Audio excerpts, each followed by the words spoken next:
Hello everyone, कैसे हैं आप सभी। आई होप आप सभी ठीक होंगे। देखिए, आज की जो हमारी वीडियो वो एमए सेकेंड ईयर वाले स्टूडेंट्स के लिए जो पॉलिटिकल साइंस इग्नू से कर रहे हैं, और जो हमारे आज टॉपिक का नाम है अंतर्राष्ट्रीय सहयोग और सुरक्षा। इसको हम MGPE11 भी बोलते हैं। मानव सुरक्षा बुक है और ये चैप्टर आपका 12th है, और ये एग्ज़ाम के पॉइंट ऑफ व्यू से बहुत ज़्यादा इंपॉर्टेंट है, इसलिए मैंने आपको ये पहले करवा दिया है। तो चलिए आज की वीडियो को हम स्टार्ट करते हैं, और प्लीज़ आप वीडियो को अंत तक ज़रूर देखिएगा। अगर आपको अच्छे लगे तो लाइक शेयर सब्सक्राइब भी ज़रूर कीजिएगा। तो देखिए, पहले इसमें बता रहा है परिचय, तो चलिए पहले इसका परिचय जान लेते हैं कि अंतर्राष्ट्रीय सहयोग क्या होता है। देखिए, पहले ही बता रहे हैं कि जो गांधी जी थे वो शांति की स्थापना चाहते थे। उनकी जो विचारधारा थी वो किस पे थी कि उनका विचार था कि शांति की स्थापना हो, और शांति जो है वो शस्त्रों के माध्यम से नहीं मतलब कि स्थापित हो सकती। शस्त्रों के माध्यम से केवल क्या स्थापित होते हैं, हिंसा होती है ना। आप सभी को पता है कि शस्त्रों के स्थापना से हम कभी भी शांति को नहीं ला सकते। शांति होती है कि बातचीत से और मेल मिलाप से, मैत्रीपूर्ण संबंध से। तो वही इसमें बता रहे हैं कि गांधी जी शांतिवादी विचारधारा के अर्थव्यवस्था के केंद्रीकृत रूप पर आधारित थे। वह शांतिवादी विचारधारा और अर्ध जो आपकी अर्थव्यवस्था होती है उस पर केंद्रीकृत, कि आपको शांति रखोगे तभी आपकी अर्थव्यवस्था भी अच्छी होगी। आगे देखिए बता रहे हैं जिसमें कि सरकार व राज्य की भूमिका कम हो। देखिए, गांधी जी हमेशा से चाहते थे कि सरकार और राज्य की भूमिका कम हो, वहाँ पे समाज की भूमिका ज़्यादा हो, जो मानव होता है उसको सर्वव्यापी समझा जाए। तो इसमें ये बता रहे हैं, और ये बता रहे हैं कि अब युद्ध और संघर्ष के इतने परिणाम देखने के बाद अब पूरा विश्व चाहता है कि शांति और सहयोग की स्थापना करना चाहता है। क्योंकि देखिए, प्रथम विश्व युद्ध हुआ, सेकेंड वर्ल्ड वॉर हुआ आपका, फिर शीत युद्ध हुआ, और इतने सारे देशों के बीच युद्ध होते रहते हैं। तो ये बोल रहे कि इतने युद्ध देखने के बाद अब जो पूरा विश्व है वो चाहता है कि हम शांति और सहयोग की स्थापना करें। आगे देखिए अब इसमें बता रहे हैं मुझे जो अंतर्राष्ट्रीय सहयोग को अगर आपको बढ़ावा देना, उसकी समस्या व चुनौतियों का विश्लेषण करके उसका पहले समाधान करना ज़रूरी है। अगर आपको अंतर्राष्ट्रीय सहयोग में बढ़ावा चाहिए और आप चाहते हैं कि शांति की स्थापना हो, तो पहले आप क्या कीजिए कि समस्या और जो चुनौती है उसका विश्लेषण कीजिए और उसका समाधान करना ज़रूरी है। उसके बाद ही आप एक समाधान के ऐसे मार्ग आपको ढूंढने होंगे जो संधि व समझौते पे आधारित हो। जिसके आपको अगर कोई समाधान करना है किसी भी चीज़ का, तो वो बातचीत, संधि, समझौते इस पे आधारित होने चाहिए, ना कि लड़ाई झगड़े, युद्ध और शस्त्र पे। तभी आप शांति की स्थापना कर पाएंगे और शांति और सहयोग को ला पाएंगे। आगे देखिए क्या बता रहे हैं। देखिए, आगे बता रहे हैं कि अंतर्राष्ट्रीय संघर्ष के समाधान के लिए जो अंतर्राष्ट्रीय एजेंसियां होती हैं वो इसमें अपना योगदान देती हैं, और वो यह देखते हैं कि अगर कोई समस्या उसका समाधान कैसे हो कि पारस्परिक निर्भरता से, और युद्ध को असंभव बनाती हैं। जैसे कि जो अंतर्राष्ट्रीय एजेंसियां होती हैं वो क्या कहते हैं, जो आपके वो होती है बातचीत के माध्यम से आपके समाधान को सॉल्व करती है, समाधान करती है, मतलब कोई भी समस्या होती है उसका, और क्या करती है पारस्परिक संबंध बनाती हैं, और उसके अलावा जो युद्ध है उसकी स्थिति को असंभव बनाती है, मतलब कि युद्ध ना हो। आगे देखिए क्या बता रहे हैं। अब हमारा पॉइंट स्टार्ट हो जाते हैं। फर्स्ट पॉइंट है अंतर्राष्ट्रीय असहयोग, मुद्दे और चुनौती। इसमें हम पढ़ेंगे कि असहयोग और मुद्दे चुनौती क्या है। तो ये बता रहे हैं कि अंतर्राष्ट्रीय सहयोग मुख्य रूप से 3 विचारधारा पे होती है। 3 बता रहे, 3 कौन से हैं। देखिए, फर्स्ट है हित लाभ आधारित, इसको बोलते हैं इंटरेस्ट बेस्ड, और सेकंड है शक्ति आधारित, इसको बोलते हैं पावर बेस्ड, और थर्ड है सिद्धांत आधारित, इसको बोलते हैं वैल्यू बेस्ड। तो अब इसको हम एक्सप्लेन करेंगे कि फर्स्ट बता रहे हैं हम। देखिए, अब इसमें बता रहे हैं हित लाभ आधारित में क्या होता है कि अंतर्राष्ट्रीय सहयोग और जो विभिन्न संघर्ष और परिणामधारी होते हैं इनकी योग्यता पर केंद्रित होते हैं। जिसकी जो अंतर्राष्ट्रीय सहयोग होते हैं उस पर आधारित होते हैं, कैसे मेल मिलाप होता है, कैसे बातचीत करते हैं उस पर आधारित होते हैं। आगे बता रहे हैं, और बोले जो तर्क संगत जो उद्देश्य होते हैं उसकी पूर्ति के लिए अगर कोई दुविधा आती है उसके बचाने के लिए सामूहिक कार्रवाई पे आधारित होते हैं। मतलब कि सामूहिक कार्रवाई करते हैं, कोई भी दुविधा होती है उसको हटाते हैं, और तर्क संगत उद्देश्यों की प्राप्ति के लिए ये सब करते हैं। आगे देखिए क्या बता रहे हैं। देखिए, आगे बता रहे हैं कि क्या सुनिश्चित करते हैं कि बेहतर शासन व्यवस्था, सहयोग करने के लिए अभिकर्ता संस्था भूमिका निर्वाह करती है। ये बोल रहे कि एक ऐसे ये सोचते हैं कि ऐसी बेहतर शासन व्यवस्था हो जिससे कि अच्छे से देश चल सके, और जो अभिकर्ता होते हैं उसकी जो भूमिका होती है वो अच्छे से हो। आगे देखिए, और बोले अंतर्राष्ट्रीय संयोग पर आधारित ये व्यापक दृष्टिकोण, मतलब दृष्टिकोण के व्यापक प्रभाव में से एक संस्था का निर्माण तथा अनुसरण है। ये बोले कि अगर अच्छे से आपको अंतर्राष्ट्रीय सहयोग चाहिए तो ये क्या करते हैं, एक संस्था का निर्माण करते हैं और अनुसरण करते हैं, ताकि प्रभाव अच्छे से जो दृष्टिकोण है वो अच्छे से व्यापक प्रभाव हो जिसका, और अच्छे से संयोग हो सके अंतर्राष्ट्रीय, तो एक संस्था का निर्माण करते हैं। आगे देखिए आगे बता रहे, इसलिए इनों के जो अनुवर्ती संयोग है, संधिवर्ता है, मतलब कि अनुवर्ती मतलब संयोग चाहते हैं अच्छे से बातचीत होके, संधिवर्ता मतलब संधि के द्वारा हो, वचनबंध हो, इसके आधार पे हो, मतलब कि ये सब चीज़ों को सॉल्व करते हैं, और अंतर्राष्ट्रीय संस्था द्वारा संयोग किया जाता है। और बता रहे हैं कि हित आधारित संयोग दृष्टिकोण, मतलब जिसके कहते हैं संयोग आधारित हित के आधार पे हो, मतलब इनका संयोग जो होता है, इनका दृष्टिकोण होता है वो लोगों के हित में होते हैं।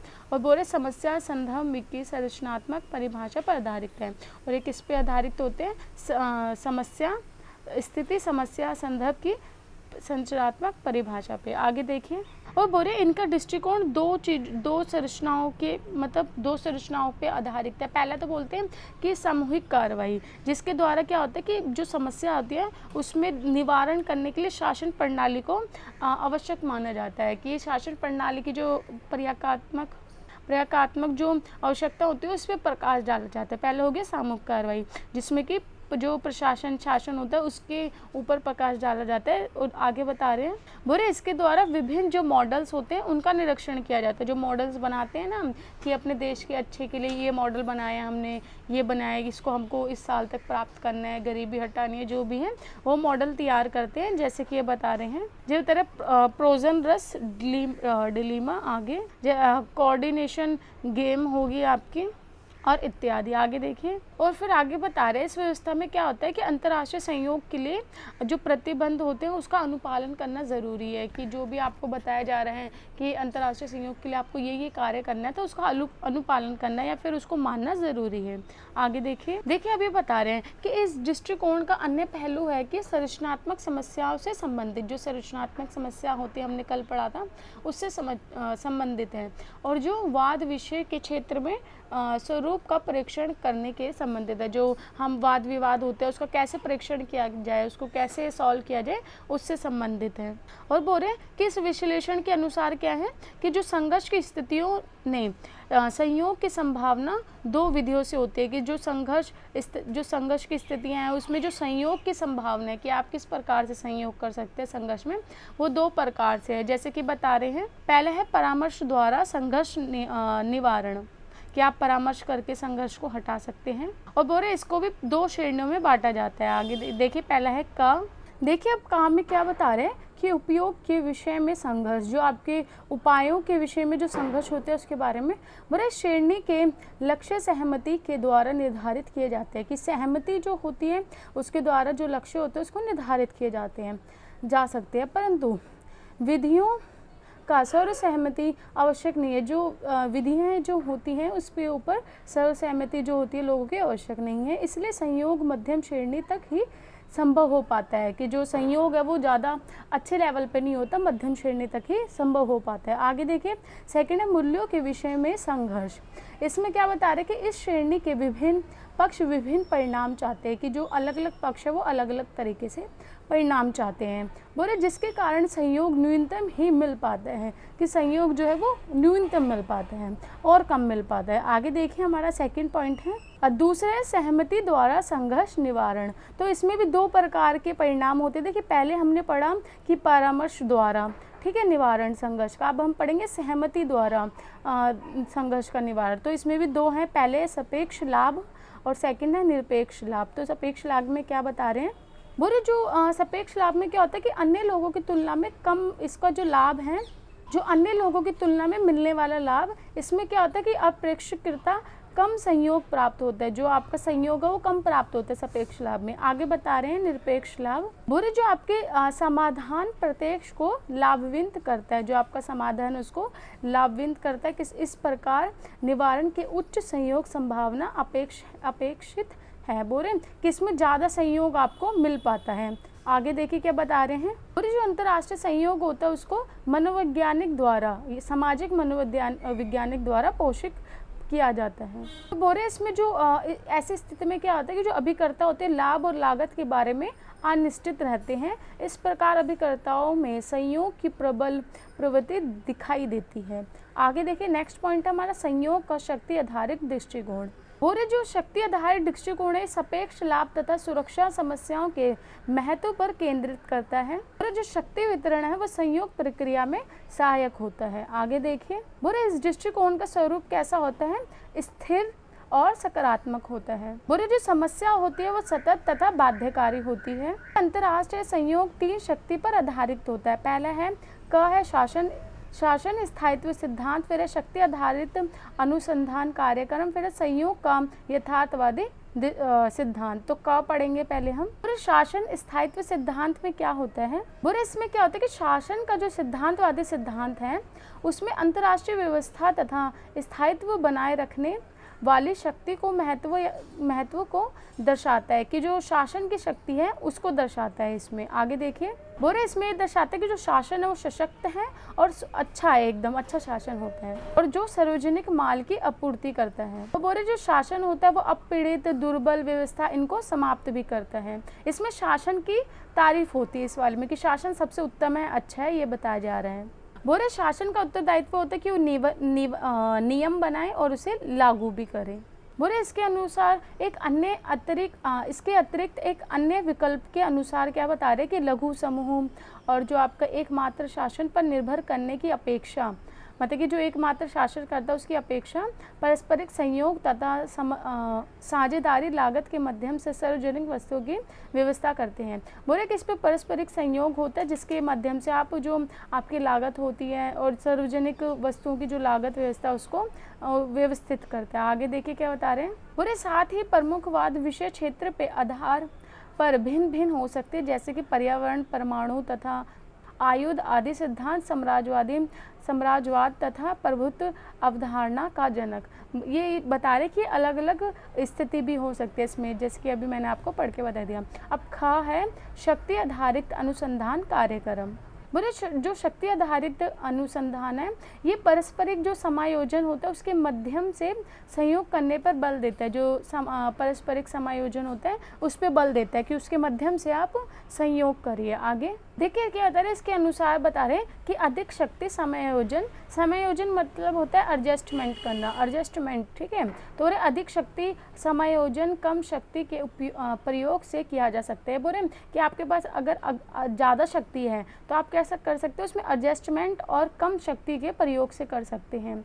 तो इसमें जो है शक्ति आधारित अनुसंधान है, इसमें क्या होता है, इसमें संयोग एडजस्टमेंट के अकॉर्डिंग किया जाता है कि आप किसी चीज़ में एडजस्टमेंट कर लो, चलो ठीक है, वो सब। आगे देखिए और बोल रहे हैं इसमें क्या होता है कि इसके जो आयाम होते हैं उसमें बहुत सारी चीज़ें इंक्लूड की गई हैं, जैसे कि किसे सम्मिलित किया जाए, खेल के नियम क्या है, क्या भुगतान किया जाए, मतलब ये सब चीज़ें भी इसमें सम्मिलित होती हैं। आगे देखिए इसमें क्या बता रहे हैं, इसमें विश्लेषण क्रिया आधारित तथा बंदित द्विविधा क्रियाओं पर अक्षरित है। क्रियाओं मतलब होता है जो आपका स्पोर्ट्स होता है, स्पोर्ट्स के बारे में बता रहे हैं।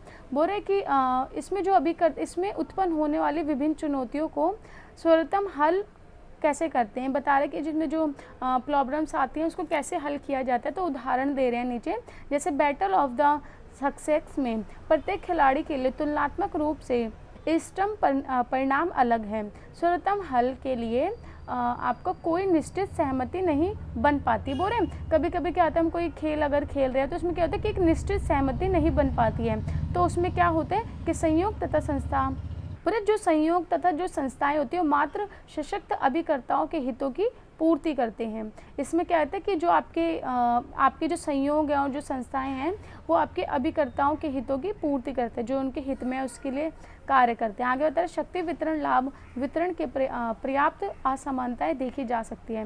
बोले जो इसमें शक्ति और लाभ का जो वितरण होता है उसमें असमानता भी आप देख सकते हैं। बोले संरचनात्मक शक्ति समय के साथ सौदागरी शक्ति में बदल जाती है। बोले जो संरचनात्मक शक्ति होती है वो समय के साथ साथ सौदेगार शक्ति में बन जाती है, जो सौदा करते हैं वैसे टाइप में। आगे बता रहे हैं देखिए, बोले जो इसके परिणाम है वो भी अनिश्चित रहते हैं। बोले इसके अनुसार, इस सिद्धांत के अनुसार शून्य जोड़ खेल की धारणा के द्वारा शक्ति संतुलन किया जाता है। अब देखिए नेक्स्ट हमारा पॉइंट है ग, इसको बोलते संयोग तथा यथार्थवाद सिद्धांत। ये जो यथार्थवाद सिद्धांत है इसमें हो रहे हैं कि इसमें राज्यों की सुरक्षा, स्वतंत्रता और स्वायत्तता से संबंधित सहायता को दर्शाता है। आगे देखिए, बोले कि जो संयोग का यथार्थवादी सिद्धांत है सापेक्ष लाभ से संबंधित ना होकर सापेक्ष क्षतियों के लिए उत्तरदायित्व सर्वग्रीण और संयोजकता पर जोर देते हैं। बोल रहे हैं कि यथार्थवाद जो सिद्धांत है ये आपका सापेक्ष लाभ पे ध्यान नहीं देता है, क्षतियों पे लाभ ध्यान देता है, और इसका जो ओवरऑल जो इसका सिद्धांत है वो इंटॉलरेंस पर जोर देता है, जो सहने योग्य ना हो उस पर ज़्यादा जोर देता है। बोले जो शक्ति विषमता संघर्ष के लिए उत्तरदायी होती है, जो शक्ति की विषमता होती है वो संघर्ष के लिए उत्तरदायी होती है, आप सभी को पता है। आगे देखिए, और बोले जिसके परिणाम स्वरूप जो अभिकर्ता उसका विनाश भी हो सकता है। बोले यही कारण है कि जो शक्ति की विषमता है वो अन्य सभी समस्याओं का कारण है, कि अगर आप शक्ति को अच्छे से बंटवारा नहीं करते, किसी के पास ज़्यादा है पावर, किसी के पास कम है, तो ये किसका कारण है, समस्याओं का कारण बनती है। आगे देखिए, बोले जो सर्वाधिक लाभवंत अभिकर्ता पे सभी का ध्यान केंद्रित रहता है, जो सबसे ज़्यादा लाभ कमाता है अभिकर्ता उसके ऊपर सबका ध्यान केंद्रित रहता है।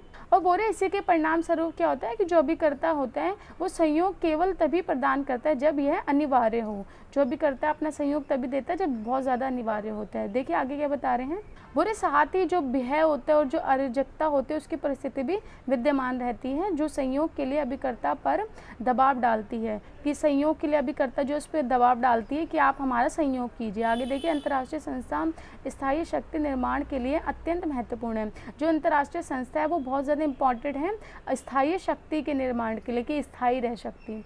आगे देखिए, नेक्स्ट हमारा पॉइंट है संयोग का ज्ञान आधारित सिद्धांत। बोले जो अंतर्राष्ट्रीय संयोग का ज्ञान आधारित सिद्धांत है वो अभिकर्ता के ज्ञान के व्यापक व्यक्तिपरक व्यवहार को संजीव रूप देता है। जो अभिकर्ता होता है, जो नेता टाइप होता है, जो सब कुछ देखते हैं, उसके जो व्यवहार हैं उसके व्यक्तिपरक जो व्यवहार है उसको संजीव रूप देता है। आगे तरह जो संयोग का अविश्वासन प्रदान करता है। बुरा ज्ञान आधारित जो सिद्धांत है संयोग, वो दो मुख्य संज्ञात्मक बदलाव मापदंड के मूल्य पर आधारित है, कि दो होते हैं, इसमें दो प्रकार के मापदंड होते हैं। एक है दुर्बल संज्ञानात्मक और एक है दृढ़ सुदृढ़ संज्ञानात्मक। देखिए आपको पता है दुर्बल मतलब होते हैं वीक और सुदृढ़ मतलब होता है स्ट्रांग। तो पहले बता रहे कहा कि दुर्बल संज्ञानात्मक क्या होता है।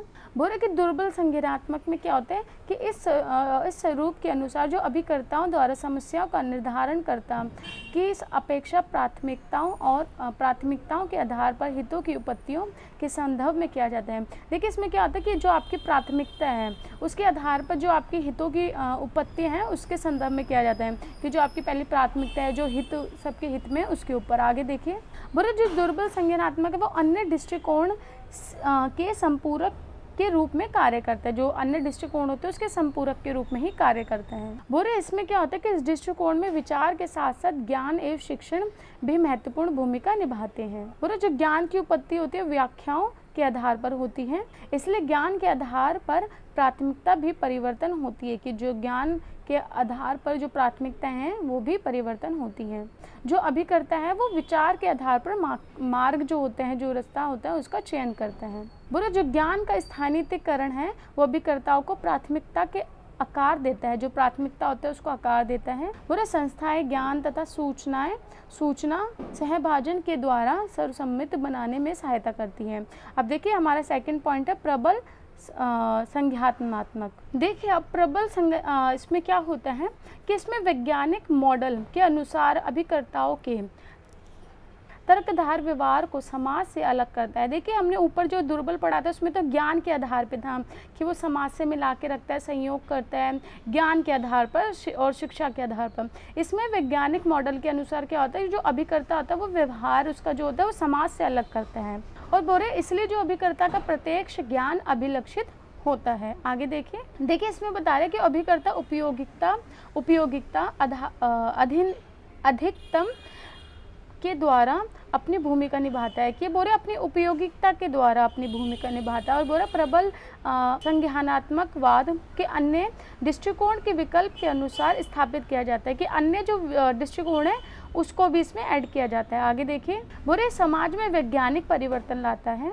बोरे इसमें क्या था, अभिकर्ता ज्ञान तथा विश्वास के आधार पर शक्ति संयोग को संभव बनाता है, कि ज्ञान भी होता है और विश्वास भी होता है, उसके आधार पर ही शक्ति और सहयोग को संभव करता है। आगे देखिए अभिकर्ता सहभागी समझ के द्वारा पहचान बनाते हैं, कि जो अभिकर्ता है वो समझ के द्वारा पहचान को बनाता है। बोले समूह और संस्थाएं अपनी पहचान तथा व्यवहार को अभिलक्षित करते हैं। देखिए इसमें क्या बता रहे, प्रबल संज्ञानात्मकवाद संयोग को परिणामाविकी तथा प्रत्यक्षवादियों के सम्मुख खड़ा पाया हुआ जाता है। संयोग के मुख्य 4 विचारधाराएं हैं। देखिए हमारा जो टॉपिक है वो यहीं समाप्त होता है। इसका जो नेक्स्ट वीडियो है पार्ट 2 वो मैं आपको नेक्स्ट वीडियो में प्रोवाइड कराऊंगी, नहीं तो वीडियो ज़्यादा लंबी हो जाएगी। आई होप आपको इसमें थोड़ा बहुत कुछ समझ आया, क्योंकि ये जो टॉपिक है आपका, ये जो चैप्टर है ये इंपॉर्टेंट भी है और जो उसकी लैंग्वेज है वो थोड़ी टफ भी है। तो आप इसको अगर आपको एक बार में ना समझ आए तो आप इसको दोबारा भी सुन सकते हो और आप इसको खुद से भी पढ़ सकते हैं। इसलिए मैं इसमें नोट्स भी बनाती हूँ। अगर आपको खुद से इसमें पढ़ना हो तो आप पोस्ट करके इसमें पढ़ सकते हैं। तो अगर आपने वीडियो अंत तक देखी हो तो प्लीज़ इसको लाइक शेयर सब्सक्राइब ज़रूर कीजिए। और अब चलिए हम मिलते हैं नेक्स्ट वीडियो में। और देखिए अगर आपको किसी भी टॉपिक से रिलेटेड कोई टॉपिक से रिलेटेड कोई वीडियो चाहिए तो प्लीज़ मेरे को कमेंट बॉक्स में ज़रूर लिख के बताइए, तो मैं उसके अनुसार आपके लिए वीडियो प्रोवाइड कर दूँगी। और आप मेरे को बुक का नाम भी लिख के बताइए कि आपको किस बुक का कौन सा टॉपिक चाहिए। तो चलिए मिलते हैं नेक्स्ट वीडियो में। धन्यवाद।